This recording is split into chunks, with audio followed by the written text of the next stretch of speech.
Senhor presidente, eu vou tratar de um tema aqui que eu quero, vou ter outras oportunidades, porque é um tema tão extenso que nós vamos tratar em vários capítulos. Todas as manifestações dos deputados que vêm à tribuna, que discutem grandes temas, aqui é discutido o trabalho, a previdência, a saúde, direitos humanos, segurança, e todas as vezes que se discute um tema nessa tribuna,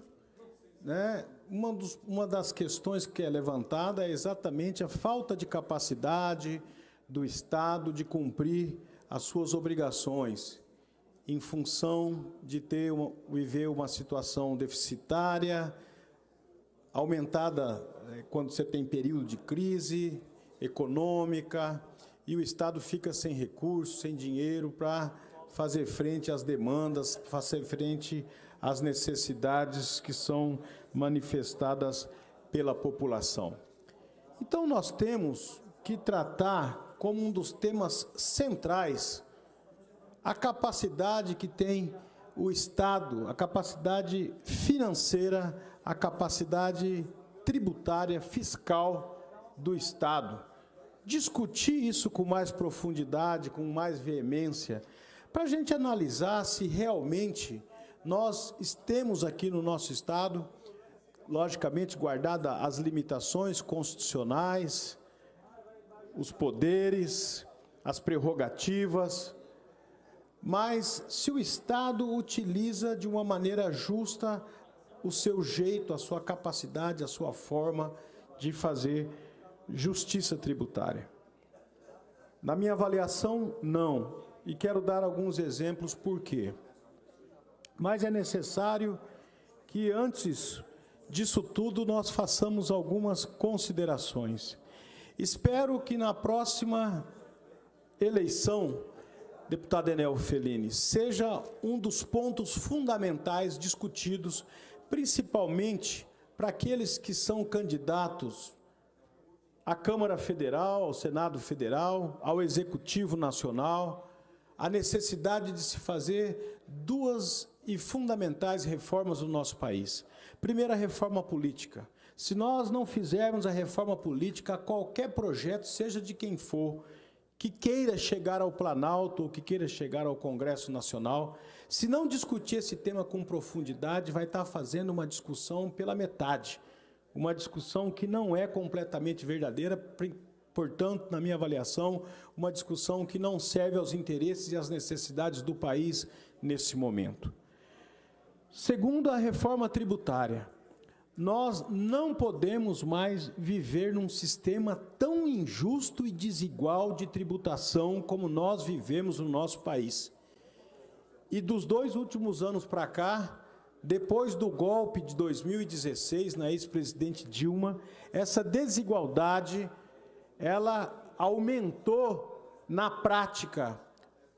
Por isso que nós necessitamos de uma reforma tributária também, que venha discutir amplamente um sistema contributivo mais justo, que leve em consideração, em primeiro lugar, a capacidade contributiva de cada cidadão, a progressividade, aquilo que acontece nos países mais desenvolvidos do mundo.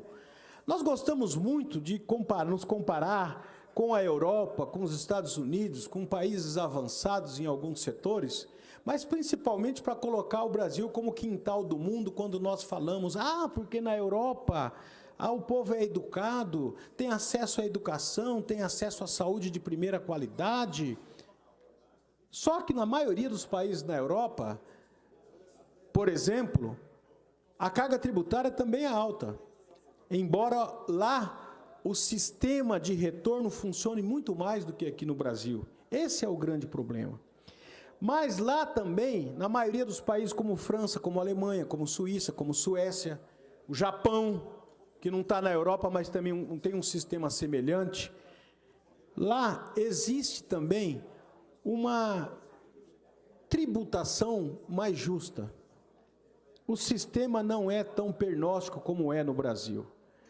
Aqui no Brasil, aqueles que pagam imposto sobre consumo, por exemplo, um exemplo, o ICMS, quando você taxa o consumo, você está taxando todos os cidadãos indistintamente.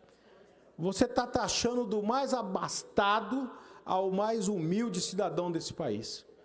Aquele que consumiu, seja o produto que for, ao comprar, está ali pagando também o imposto que está embutido dentro do valor da mercadoria. Esse sistema é injusto, porque ele pega todos de uma forma igual. E tributação tem que ser feita de uma forma desigual, de acordo com a capacidade contributiva do cidadão. Senão, o sistema se torna injusto. Senão, você vai tributar proporcionalmente muito mais o pobre do que o rico. E a maior prova disso, uma das maiores provas disso, por exemplo, é o não pagamento de IPVA, por exemplo. Vou dar um exemplo aqui. O não pagamento de IPVA em helicópteros, iates, jatinhos particulares, aeronaves particulares. Deputado Picarelli, nesse país não paga. Qualquer cidadão comum que tem seu carrinho financiado aqui no Brasil, quando vira o ano tem que pagar o IPVA, porque é tributado. E ele não tem como escapar, senão ele pode ter inclusive seu veículo, que é um instrumento de trabalho apreendido, e ele ficar sem essa ferramenta importante. E o cidadão que é dono de um jato, que é dono de um helicóptero, que é dono de iate, que é dono de grandes embarcações nesse país, não paga IPVA. Eu estou dando um exemplo de tantos outros que mostram o sistema tributário desigual que nós vivemos no nosso país. Então, nós temos que discutir essas questões com veemência. Tem que ter manifestação das casas legislativas no Estado, tem que ter cobrança daqueles que são postulantes aí para a Câmara Federal, para o Senado Federal, e daqueles que são candidatos a presidente da República, a presidência da República, que assinem um compromisso, um manifesto, um documento, se comprometendo com a população dos estados, no sentido de imediato, em 2019, discutir, deputado Picarelli, uma reforma no sistema político e principalmente no sistema fiscal tributário do nosso país. Pois não, deputado Picarelli. Excelência, eu quero parabenizar por trazer esse tema que é muito importante discutir no nosso parlamento a respeito dessas reformas. E Vossa Excelência falou, tem a bitributação também, tem uma série de situações irregularidades, que acaba destruindo a família, na verdade atinge diretamente a família.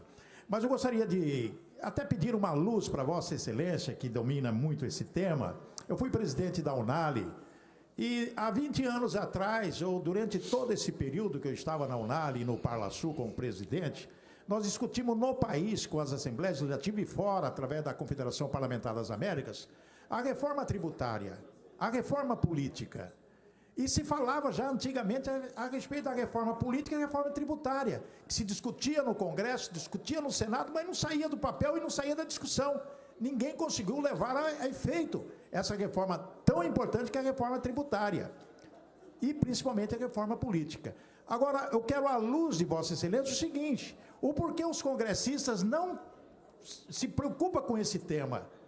Se nós estamos, no momento que nós estamos nessa situação difícil do nosso país, é justamente porque Vossa Excelência tem razão. Não foi feita a reforma tributária. A reforma política atrapalhou qualquer tipo de reforma que possa trazer benefícios para o povo brasileiro. Sem dúvida. Então, eu fico a observar que os nossos senadores, eu vou generalizar, de todos os partidos, não se interessam por nada. Se interessam talvez por outras coisas, que nós não temos ousadia de falar e comentar aqui. Mas eu quero parabenizar Vossa Excelência, é necessário que se faça a discussão, porque nós lutamos muito pelo Pacto Federativo, das Assembleias Legislativas, condição de legislar sobre tributos, sim, sobre finanças, o que não sai do papel também, e é uma briga da Unali já de muitos e muitos anos, desde quando foi criada, eu fui um dos fundadores dela. Obrigado, Excelência, parabéns aí. Obrigado, deputado Picarelli. Deputado Picarelli, há pelo menos quase 30 anos, eu já participei de seminários no Brasil em vários lugares, como presidente do sindicato, como membro da Federação Nacional do Fisco, discutindo esse tema. Já realizamos aqui em Campo Grande, vários seminários discutindo esse tema da reforma tributária, principalmente, ainda quando em atividade na Secretaria de Fazenda do Estado, tive a oportunidade de participar de grupos de trabalho. Essa questão é muito antiga, Vossa Excelência tem total razão, porque conhece, parlamentar experiente que conhece essa questão, com certeza a UNALI e tantos outros sindicatos. Eu vejo o Sindifisco Nacional dos Servidores da Receita Federal discutindo essa questão a todo momento, e essa questão nunca avança. E eu, mais uma vez, estou tocando nessa questão, porque nós estamos nos aproximando de uma eleição aqui nacional, em que você vai eleger novamente presidente da República, governadores, senadores, deputados federais, deputados estaduais. Então, se o seu candidato, se o sujeito que chegar na sua casa, que chegar no seu trabalho, ou que te abordar, ou mesmo que for seu parente, que for candidato, quem se preocupa realmente com esse país tem que fazer um questionamento. O que você pensa como candidato sobre a reforma política e a reforma tributária no nosso país? Porque se o sujeito não souber falar sobre isso, ou se ele mostrar, falar que isso não é uma coisa importante, ele não vai estar tocando na questão vital, fundamental, que pode fazer com que esse país tenha novos rumos a partir de 2019. Senão é engodo, senão é mentira, é uma discussão curta, manca. É uma discussão que não é verdadeira, não toca o dedo naquilo que é fundamental, o que é mais importante. E vou fazer aqui, deputado Picariello, uma avaliação. Por que eu acho que essas questões não avançam dentro do Congresso Nacional? Porque o sistema eleitoral, e aí a reforma política que tem que mexer nisso, ele é capenga, ele é defeituoso. As grandes empresas que financiaram os congressistas que estão lá, as grandes empresas não têm interesse. Quem que tem interesse entre os 1.000 mais abastados? Existe uma pesquisa que mostra que mil pessoas no nosso país têm um rendimento mensal acima de 160 milhões de reais. Tem 1.000 brasileiros que não pagam proporcionalmente o que cada um de nós pagamos de impostos. O exemplo maior que eu estou dando aqui é esse das aeronaves, dos jatos e dos helicópteros, dos iates, né? Não pagam aquilo que proporcionalmente nós pagamos, mas esses 1.000 mais abastados do nosso país financiam campanhas. E quando alguém vai discutir isso dentro do Congresso Nacional, ficam projetos como o projeto que tem na Câmara Federal e no Senado Federal, ficam lá. Estão lá, na gaveta, não andam. Sabe por que não andam? Porque uma boa parte dos senadores, dos deputados federais, não deixam andar. Sentam em cima do projeto. Eles são financiados por esses poderosos. Consequentemente, eles têm compromisso. E o compromisso, a condição de um financiamento desses poderosos é fazer com que não avance dentro do Congresso Nacional nenhum projeto que possa pôr fim a esse descalabro, a essa injustiça que é a desigualdade na tributação no nosso país.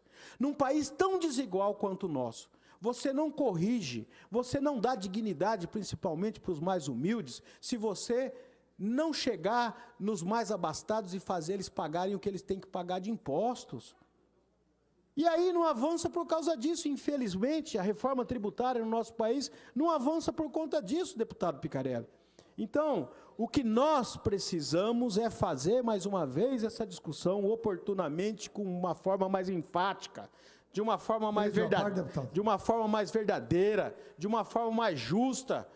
É isso que nós precisamos fazer. Nós discutimos muito no Brasil uma carga tributária alta, que esse país tem uma carga tributária, e o pobre, quando fala isso, ele tem muita razão de reclamar, porque ele paga proporcionalmente mais impostos do que os mais ricos. Aqui nós temos um sistema em que os pobres financiam os ricos. Olha a desigualdade. E cada vez mais aumenta a desigualdade social. Que país que caminha para um sistema justo, para uma vida melhor, perpetuando um sistema como esse? Nenhum país no mundo.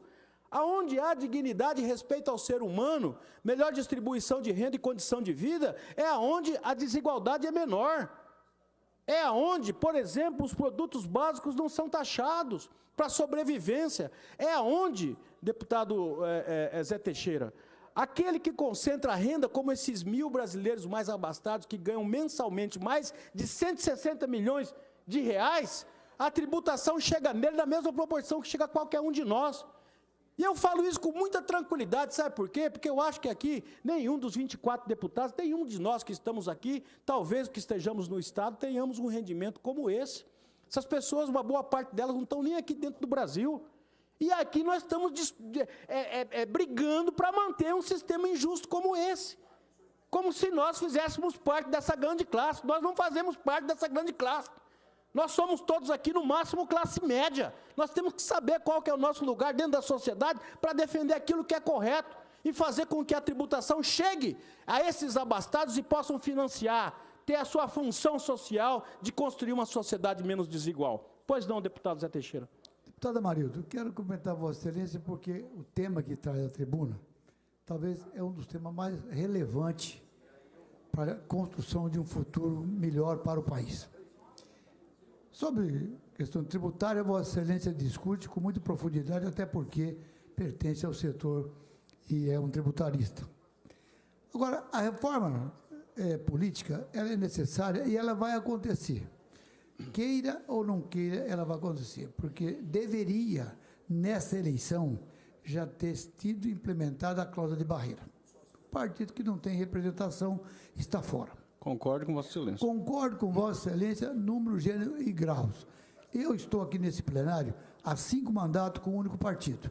Eu coliguei a vida inteira com qualquer partido, porque eu tinha certeza que pelo meu trabalho, pela minha forma de ser, pelo meu procedimento dentro da política, como Vossa Excelência também, que eu teria chance. Então, eu sempre participei das coligações que ia dividir o coeficiente da proporcional. Eu até não teria hoje para disputar uma eleição no Democratas, porque eu não tenho quadro para compor uma eleição e eleger um candidato com chapa pura. Não teria. Isso vai acontecer normalmente agora com a cláusula de barreira, a partir de 2020, se não me falha a memória, e isso vai acontecer, porque esse regime democrático, com essa quantidade de partido, ela cria um embaraço, porque quando Vossa Excelência colocou aí que os grandes abastados, eu não quero discutir a pessoa que tem muito, porque eu também não sei como é que ela produziu para chegar naquilo. Porque tem uns herdeiros. E nada contra, né? Tem uns herdeiros que ganham que recebem uma fortuna e dentro de pouco tempo está pedindo emprego em prefeitura. Não sabe administrar aquilo que o pai, às vezes, construiu, recebeu, e também não soube ganhar, ou não sabe como é que continua a proteger o patrimônio que foi ganho através dos seus. Porque a terceira geração é pai rico, filho remediado e neto pobre. É assim que é a divisão das heranças dentro do nosso país. Então, eu não tenho nada contra as doações, mas está lá escrito, dentro da Constituição, como que é que pode contribuir. Hoje, a pessoa que tem uma empresa privada, ela não pode dar contribuição de nenhum centavo a políticos nenhum, a não ser que ela tenha no caixa 2, e que vai lavar o dinheiro como... Se o senhor procurar hoje um vereador eleito no país, o senhor não vai encontrar nenhum que não recebeu dinheiro e que não declarou. Nenhum. O senhor não vai encontrar. Porque isso é a forma de fazer a política. Então, quando Vossa Excelência coloca as doações, elas terminaram. Porque na iniciativa privada, eu tenho um lucro X declarado no imposto de renda. Eu só posso doar um percentual daquilo que está declarado como lucro meu. Então, não é aberto as doações para essas empresas que têm fortuna ficar financiando político, no meu ponto de vista. Agora, quero parabenizar Vossa Excelência, concordo, número, gênero e grau. Essa presidência Precisamos de fazer urgentemente uma reforma política. Essa presidência comunica ao orador que se encontra na tribuna que seu tempo está esgotado. Vou terminar já, senhor presidente. O deputado Zé Teixeira, eu queria manifestar aqui a concordância com o deputado Zé. Veja bem, ele percebe também a necessidade, todos nós somos vítimas de um sistema tributário injusto. Não vamos cair na ilusão aqui que alguém aqui está sendo beneficiado. Aqui não tem ninguém, não vejo ninguém aqui nesse recinto, por exemplo, que possa estar sendo beneficiado com esse sistema. É só fazer conta, a matemática é exata. Então, eu vou voltar ao tema, senhor presidente. Eu gostaria apenas aqui, para terminar, dizer que nós todos como deputados, possamos discutir, fazer um convite a nós discutirmos melhor essa questão. Essa questão tem que ser central, principalmente porque nós estamos, mais uma vez, nos aproximando de uma eleição, e é determinante, é fundamental que a gente possa discutir isso de uma forma verdadeira com a população do nosso Estado. Muito obrigado, senhor presidente.